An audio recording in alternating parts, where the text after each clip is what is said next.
Okay, let's see. I haven't looked at the template recently, but can you do when released attach object to player? Yes, that is actually a really awesome way to do things. I love that. I do that all the time now. That's why we stopped doing local scripting. Okay, great point, Omni. So let's say, for instance, we have that same cube again, and we want it to be attached to the torso here. We can then go to the More tab and grab, who can grab? Nope, collision events from, no, why isn't it? Oh, because we have to make it grabbable. Okay, so make it interactive, grabbable, and we won't give it physics. We'll then say anyone can grab it, that's fine. And what we want to do is make it attachable. Why do I not see attachable? Collision events from, use grab block. Physics, attributes. Am I crazy? Is there no attachable property here? Collision events from, who can take from holder? Okay. Oh, right. You can only make attachables out of multi-grouped objects. You can't make attachables out of singular objects, so it has to be 2 or more. Got it. Yeah, I guess if we're making a weapon, there you go. That's our super cheesy weapon, and we group it together. Now we open the properties panel, make it interactive, grabbable, more tab. Here you'll see avatar attachable, and then from avatar attachable, if we make it anchor to a position, we can say anchor to the torso, and then we can define that position and set it to be like -0.3, -0.2, and that should put it off to the right or the left. It's hard to say. Let's see. That's X positive, actually. So X should be positive 0.3, not negative. There we go. And now if we take this and we can test this out on the position just by putting it on our torso, and you can see it's attached to me in such a way I can't see it. So grabbing this camera, there we go. It's in front of me. Not exactly what I intended, but does work. You can attach it to your body, theoretically. It's not bad. It's not bad. It's pretty bad, but it's not bad. Okay. So like you guys can adjust those numbers later if you wanted to get it exact. But what we wanted to quickly demonstrate is that if you grab this script and then you head to when object is released by player. So we have the event when the player lets go of the object, there is an action called attach object. So there we go, attach. And then the object is self. So then we grab self and we're attaching it to the player who let go, and we're attaching it to their torso, and we're done. That's the whole script. I'm not even going to bother naming it because it's so short and simple and sweet. And thank you, Omni, for pointing this out, because sometimes the obvious easy thing is hard to see. There we go. Right. You have to start the world.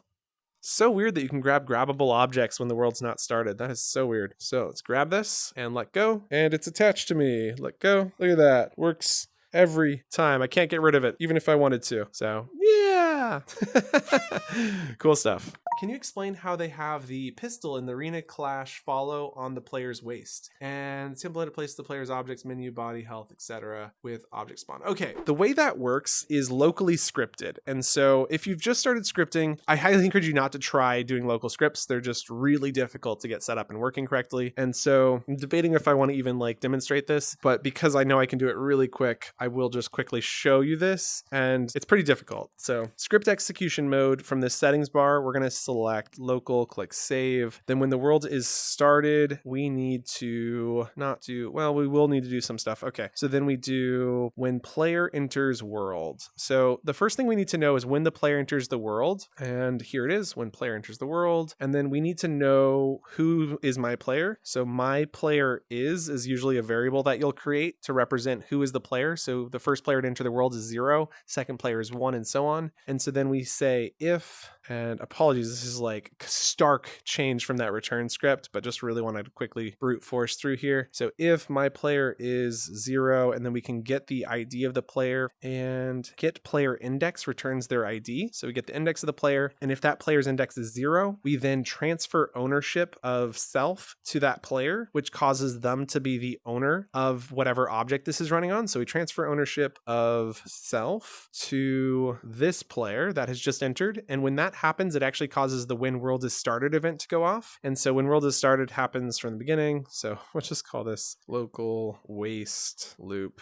Okay. And then when world is started, we want to say if the object is not owned by the server. And so we use the not equals symbol. And then we come down here, grab server player. And then we go to the actions tab where you can find owner of object. And so we're checking the owner of self, which returns the player value. Server player references the server. And so when the world is started, it's owned by the server. And then when the player enters the world, then the ownership has been transferred to that player. The when world is started event goes off because it's a local script. And that's when we can can start a loop. And so we'll say when event is received, send event to self here. And I'd like to create a new event called loop.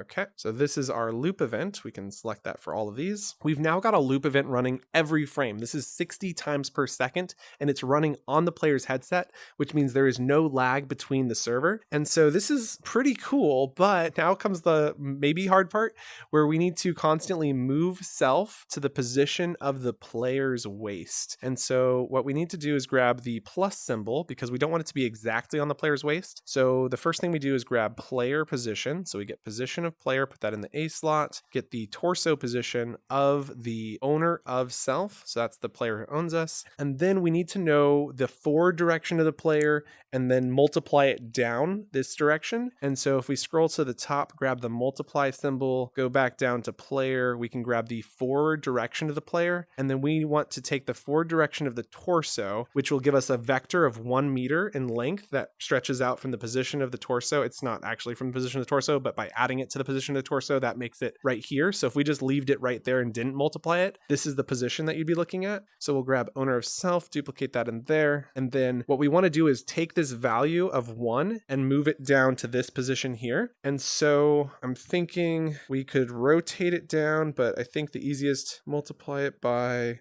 I think that works. I'm not really sure. This is a good part to just kind of guess and check. And so we want to move it down by minus 0.5. So if we know the vector length is that, so minus 0.5 down. Don't think that's going to work. I'm a little concerned that what we need to do is actually multiply it by a rotation or something, because minus 0.5 is just going to take the y height value, which is 0, and cut it in half. So it's not actually going to move it down. So instead, let's actually, I like to just duplicate this stuff when I'm going to make changes to the math, then delete the multiplication symbol, grab the plus symbol.